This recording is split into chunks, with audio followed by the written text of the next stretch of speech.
Alright, what is good, ladies and gentlemen? It is the Master Reviewer back again with another review, and today we are doing a review for Spies in Disguise. It is a week into February, and this is only now we are getting our first movie review out for the year. I finally managed to rewatch a film, and it is Spies in Disguise. This is in preparation for a comparison, which is going to hopefully be out within by next week, hopefully, I want to say, but I honestly can't guarantee anything at this point. But we are finally doing a movie review. It's been a while, so I might be a bit rusty, but I think the general concept should be very familiar to any viewers who have seen any of my reviews up to this point. So, yeah, let's just get into it, starting off with the plot. So the plot of this film is that you have two main characters. You have Lance Sterling, who is this very violent kind of spy. He's like the best spy in the world. He works alone. He's not really, he's very famous and stuff, but he doesn't really have any close people to him.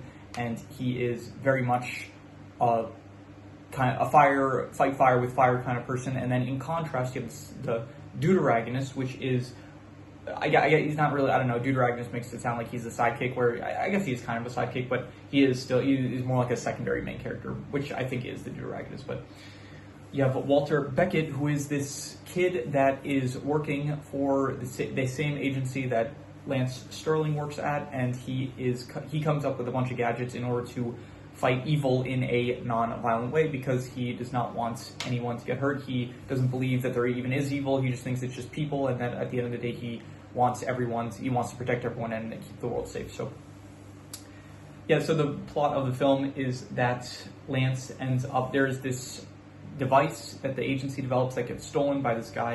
Apparently his name is Killian. In the movie they mostly just refer to him as Robot Arm. And so he steals this device, which is a drone that is like very powerful and able to, nothing can stop it from hunting down its target. And so he ends up replicating it and making several types of those drones. This is more towards the end of the film, but basically the film is that Lance Sterling, at the very start, he tries to steal the drone back, but then he fails to do so. And from there, they kind of go with a Mission Impossible style kind of plot where Lance Sterling ends up getting framed for the stealing of the drone. And so from there, you have Lance Sterling is on the run from the agency, and he knows that beforehand, Walter did come to him with like an elevator pitch about using his technology in order to improve the world of spies and espionage, and so Walter uses the phrase like, this can make you disappear. And so Lance goes to Walter's house in order to get this technology, but unbeknownst to him, the technology is to turn him into a pigeon, which is basically the main plot of the film. It's that Lance is now a pigeon, and so Walter and Lance are working together in order to stop Killian and to save the world, basically, while Lance is a pigeon most of the movie. And then there's like bonding that happens, and then they have like different ideals about how to go about things. Lance thinks like, okay, just give me a grenade and I'll do the rest of the work. But then Walter is very much like, no, we need to like make sure that everyone is safe and that no one like gets hurt and stuff. So there is honestly a lot of themes in this film about working with others, about the cycle of revenge, that's a classic one, as well as it's mainly just those two, but you know, those are still big ones. I'm pretty sure there's maybe some other ones in there that I can't think of at the moment. And yeah, so and then from there, you basically, I'm skipping ahead towards the end of the film.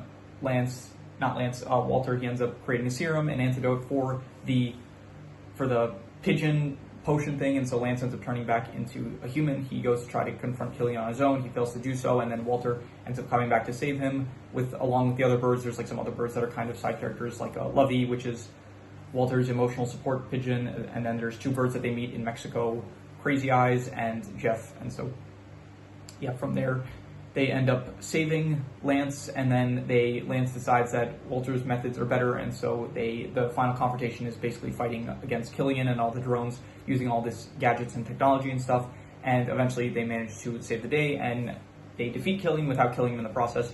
And so they've saved Lance, and Walter ends up getting fired, but then they end up getting rehired, with Walter basically being tasked to head a new like agency that will go about fighting evil in a less violent way, I guess. So that is basically the plot of the film. I would say the plot, it is very good. I would give it like a 7.5. I was invested throughout the entire way through. I liked it. It is pretty good, I'd say. Like it's a bit simple, and it is taking a lot of elements from other films. Like it definitely feels very Mission Impossible-esque, as well as it does copy a lot of elements from James Bond, I would say. But I think it all works. I would give it like about a 7.5 for the plot. In terms of the characters, I like Lance Sterling a lot in both his pigeon. I like him more so in his human form, but I do like him in his pigeon form as well. Walter Beckett, he's good. He's not as good as Lance, though. I kind of like Lance more. Killian is a great villain. I like Killian a lot as the villain. The villain. It was great that he was basically he's doing what he's doing for the purposes of revenge because of Lance's such drastic methods, where like the violence that he inflicts in order to complete his missions. So I do like that. I thought that Killian had good motivation against Lance. So like Killian was good. Marcy, as well as her squad, you had eyes and ears. They were fine. They were just kind of like there's always kind of this character in a lot of these movies, just the cop that is going after the main character in order to create some tension. So she's like that character for this film. So they were fine. I don't really have anything else to say about them.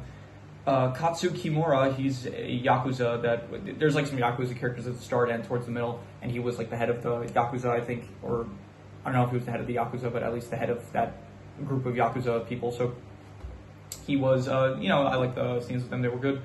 Joy Jenkins, she was the head of the agency, and she's not really that much in the film, so she's not that prominent of a character, but she was fine, I'd say. There is also Walter's mother, who she is at the very start of the film in like one scene, and then she apparently like died. She sacrificed herself in order to save innocent people, and so I don't really have much to say about her. And besides that, there are the pigeons, Lovey, Crazy Eyes, and Jeff, who I thought that they were fun additions. Crazy Eyes, he ends up swallowing a pen that Walter made that basically allows him to like, because he swallowed a pen that normally like you use it in order to fire off projectiles, usually like, I don't know, ice projectiles that he would fire off. So he was like spitting out ice projectiles. So I thought that was cool. So overall, the characters, I'm going to give probably, I would say I'll go with 7 out of 10. I'm going to say that they were pretty good characters. I like them, and yeah. In terms of the settings, there were some good settings. I think the best setting was definitely Mexico. It looked very nice at the start with the Yakuza building. I thought that was another great setting. The agency building itself was fine, not anything too noteworthy. Venice, I didn't really care for too much. And the final confrontation area also was not really, it was all right, but not as good as some of the other settings, like specifically the Yakuza area, Mexico, and I guess you could say the agency as well, a bit less so the agency. You could also say like Walter's house, but overall I'm going to give the settings, I would give probably like I'd go like a 6.5 to 7. And I'm just going to be harsh, I'm just going to say 6.5 for the settings. I thought they were good, but not anything too amazing. So in terms of the art style, this is Blue Sky. This was Blue Sky's last production before the studio shut down, and it definitely, I would say, looks good, I'd say. I don't think Blue Sky has ever been my favorite animation studio, and out of their films, I would say, not animation studio, but art style studio. I think Blue Sky always has like serviceable art styles, and this one I would say it's kind of basic. I'd give it like I'm gonna go with I don't know, I'll say like a 5.5, and I'll say it's like decent. It's alright, it's not anything noteworthy really. In terms of the action, there's a lot of really cool action, especially like with the gadgets and stuff, as well as the spy scenes with Lance at the beginning of the film. So overall, I'm gonna actually say the action of the film, I would give probably I'll go with like a 8 out of 10. I'll say maybe even an 8.5. It's between great to amazing, and I'm gonna be a bit harsh with it. I'm just gonna give it an 8 out of 10. I would say that it was great action. I liked it. Very creative stuff that they had with a lot of the gadgets that Walter came up with, and so definite 8 out of 10. I would say. In terms of the comedy, I will give the comedy. I'll go. There were some good jokes. There were definitely some moments I found pretty funny. I would give it probably like a 7 to a 7.5. I'm not going to go 7.5. There was like one moment that I was like really laughing out loud, but I'll say a 7 out of 10. I'm going to say the comedy was pretty good. I liked it. I would say, yeah, 7 out of 10. In terms of the worst thing, not really a worst thing in mind, I would say. So I'm just, in general, I was kind of thinking like for most things, I don't really have a worst thing in mind. So I think in general, like just the worst section, it's just meant to be if there is a worst thing. If not, then I'm just reusing the worst score. So yeah, I don't really have anything in mind, so I'm just going to go with the worst score, which was the art style, which I gave a 5.5, so we'll go another 5.5. And in terms of the best thing, I will say the best thing is I really liked the whole opening sequence with Lance Sterling versus the Yakuza. I thought it was great, and I would give that probably like an 8.5, I would say. I think it was amazing, and so we are going to go with an 8.5 for the best thing, which was the opening sequence. Besides that, any extra notes I have? I mentioned already that there's a lot of like, not even just influences with Mission Impossible and James Bond, but also there are a lot of references in this film, a lot of pop culture references, so that is noteworthy, I guess. The car chase sequence I thought was pretty cool. That was another great action sequence. I wrote slow-mo, but I don't remember what this was in reference to. Oh, I think it was in the car chase sequence when they had like they made some funny jokes in slow motion where a pin ended up hitting a Tetris Game Boy that I guess Walter was playing, and it causes one of the line piece to flip and ruin his Tetris. So I thought that was funny. It was kind of weird because like Walter apparently he figured out how to edit genes to like a very efficient level, I guess, because nowadays you have like gene editing technology, but it's nowhere near what I guess Walter was displaying in this film. So, but for some reason, like no one respects Walter, so that just came off to me as like a bit not as well thought out as it could have been. So, and I did think that there were some noteworthy soundtrack choices. I thought the music in this film was pretty good, I'd say. I enjoyed a lot of the soundtrack in this film. So, but yeah, that is all the extra notes I have. So I'm going to do the calculations. So King Crimson. All right, so it ends up coming out to about a 7 out of 10, which would be pretty good. And I think I would give it higher than that. Honestly, I would go probably between like a 7.5 to an 8, I would say, between very good and great.